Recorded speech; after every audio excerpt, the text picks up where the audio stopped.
This is the primary season element 3 about campaign organization and funding. Okay, the first thing we're going to get into is campaign organization, and it's really not that difficult to understand. At the top of this flow chart, of course, you've got the candidate, and then the second in command, the one who's really running the campaign, is the campaign manager. Their primary job is to oversee the campaign staff, which would be all of these people listed below. Now, there are political consultants that'll help shape the candidate's image in the public. You've got other obvious ones here: fundraisers to raise money, speech writers who write the candidate's speeches for them, press secretaries who deal with the press, essentially, policy experts that help the candidate understand a lot of things that they may not. Candidates are expected to understand all sorts of different things, foreign policy and domestic policy.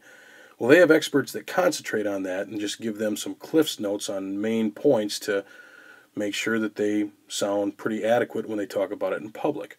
Every politician needs lawyers and accountants. They need people to find out what the public is thinking with private pollsters and public opinion polls. They have researchers to try to investigate opponents' campaigns and dig up the mud they're going to sling. And frankly, a candidate doesn't have to worry about coming up with the airplane tickets to go to the events that are upcoming in the next town. They have a campaign staff that handles all this stuff. Now, the nice thing about this for the people that work on the campaign staff is that the candidate trusts them. So when the candidate gets elected to the office, the campaign manager usually just switches titles to Chief of Staff. And the speech writers, consultants, press secretary, policy experts, the lawyers, the pollsters, all the jobs they did during the campaign, they'll usually continue to do for the guy or the girl after they get elected to office. It's because they trust them and they help them get elected. But one specific area of campaign organization we want to concentrate on with this element is the aspect of campaign finance. And from 1960 to 2004, you can see in this chart here, it's gone up exponentially. Well, in 1972, it took a pretty good jump. There were people donating $1 million a pop to the Nixon campaign, and people started to take notice and get nervous about that. So as a result, they passed in 1974 the Federal Election Campaign Act, which was designed to do two things. The first function of the Federal Election Campaign Act was to limit overall expenditures to given political campaigns. The other function was to tighten up the reporting requirements for contributions. Now, both of these functions were established through something called the FEC, or the Federal Election Commission. The Federal Election Commission is a bipartisan body. In other words, it's not all just Republicans or all just Democrats. It's got to have people from both parties on it, a bipartisan body. And it's a 6-member commission that administers campaign finance laws and enforces compliance with their requirements. The Federal Election Commission also provides regular reports to the American people to let them know where campaign money is going, something that everybody likes when it comes to transparency. The Federal Election Campaign Act also addresses funds in the primary season when you're just trying to get your party's nomination, and the general election when you're actually trying to get elected to office.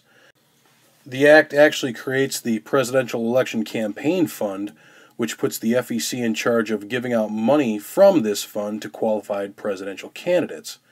In addition, it provides partial public funding for presidential primaries. This would be the part in your lesson about matching funds, because presidential candidates who raise $5,000 in at least 20 states can get individual contributions of up to $250 matched by the federal treasury. Now, if presidential candidates accept this federal support, they agree to limit their campaign expenditures to amount prescribed by federal law. George Bush was the first president to turn this down, and as a result was not subject to the limitations of federal law and raised an astonishing amount of money. As a result of the Campaign Act, the FEC is also in charge of federal general election financing. For the general election, each major party nominee is eligible to receive a fixed amount of money to cover his or her total campaign expenses. Now, unlike the primaries, federal funds for this one come in the form of a grant, which a lot of political candidates really seem to like. But in 2008, Barack Obama was the first one to turn it down, again, like George Bush before, opting to raise as much money as he could. Now, the limit on individual contributions at that time was $2,300, and as long as he did it in one-shot increments of $2,300, he could raise as much as he wanted to raise. Well, he raised $337 million for his campaign. John McCain, who ended up taking the money from the Federal Election Commission, in his grant only got $85 million. Yet another amendment to the 1974 Federal Election Campaign Act was the requirement of full disclosure. Regardless of whether they accept any federal funding, all candidates for federal office must file periodic reports with the FEC listing who contributed and how the money was spent. And the FEC also limits individual contributions to presidential and congressional candidates. Originally it was $1,000 back in the 70s, but as of 2004 that was bumped up to $2,000, and the McCain-Feingold Act also provided for it to be able to rise along with inflation in the future. Therefore, in 2013-2014, the amount that a candidate could receive was $2,600.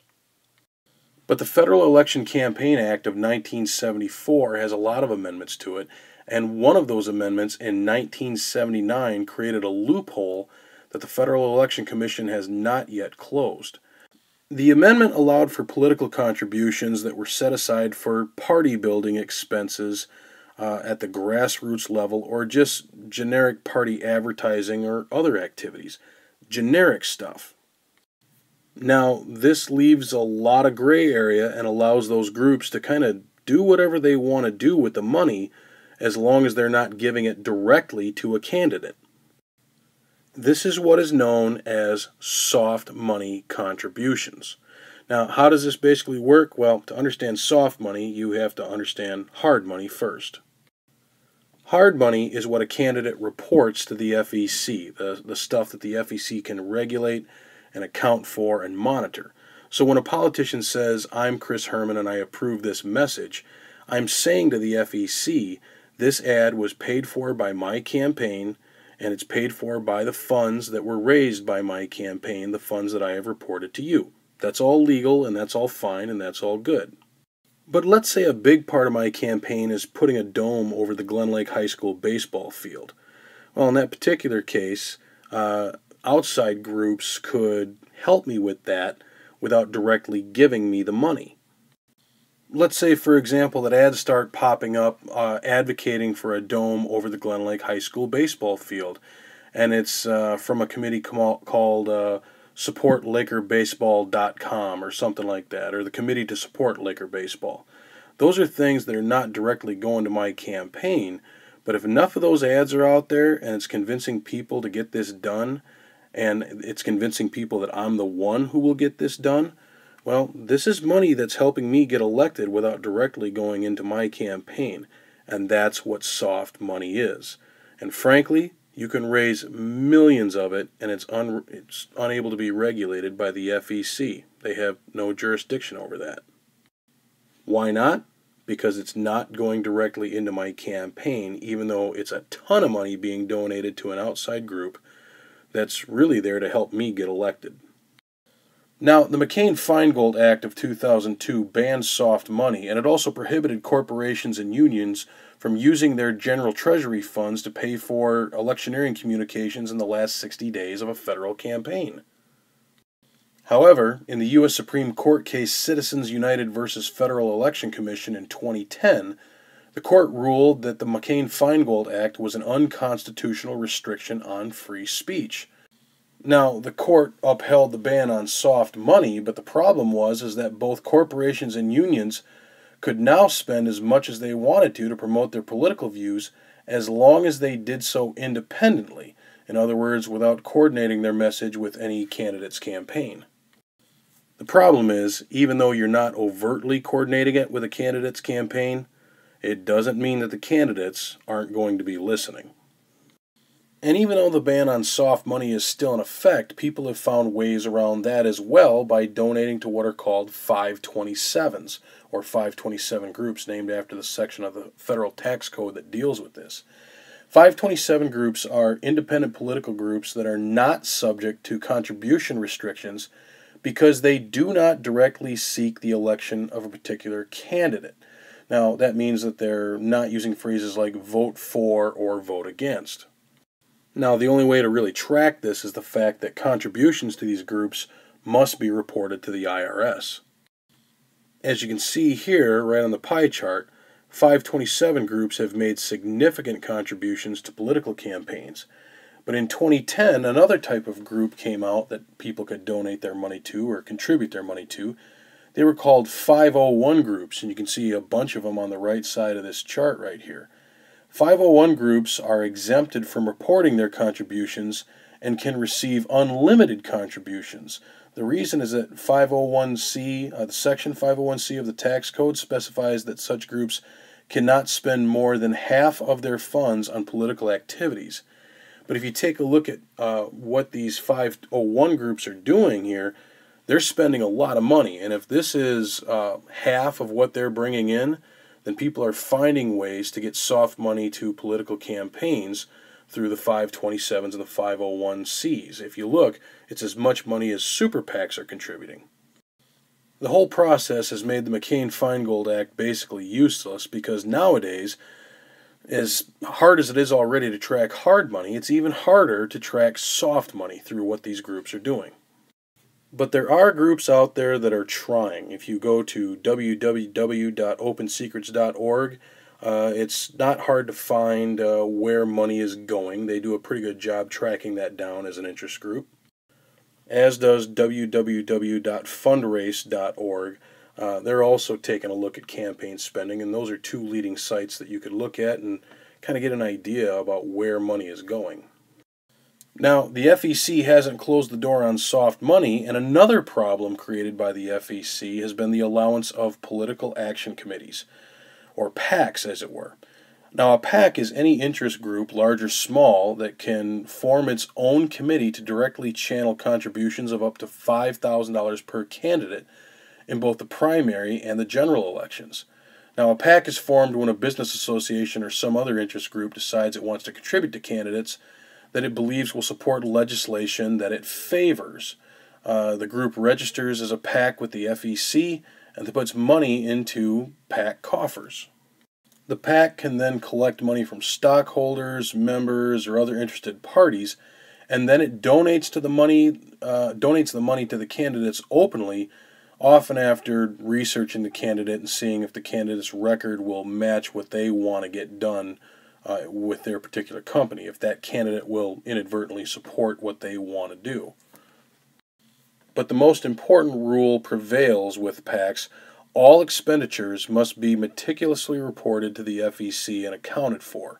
If political action committees are corrupting democracy, as many believe they are, at least they're doing it out in the open. That doesn't necessarily make them okay.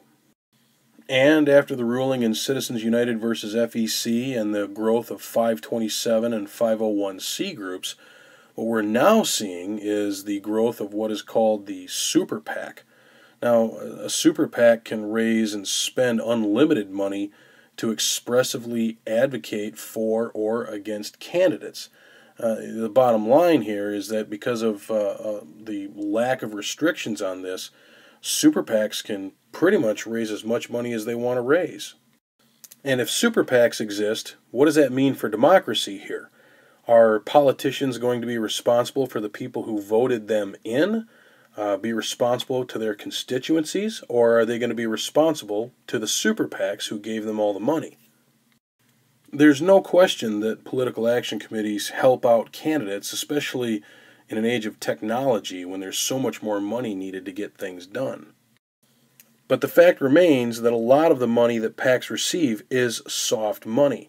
If you take a look at this chart from the top 10 fundraising super PACs in 2011, 6 of them received money that was untraceable by the FEC. And look how much money they raised. And what are the hazards regarding the role of PACs in political elections? Well, if you look at this slide, I think this says it all. The concern is that our elections are going to start turning into auctions. Okay, that's it. Thanks for listening.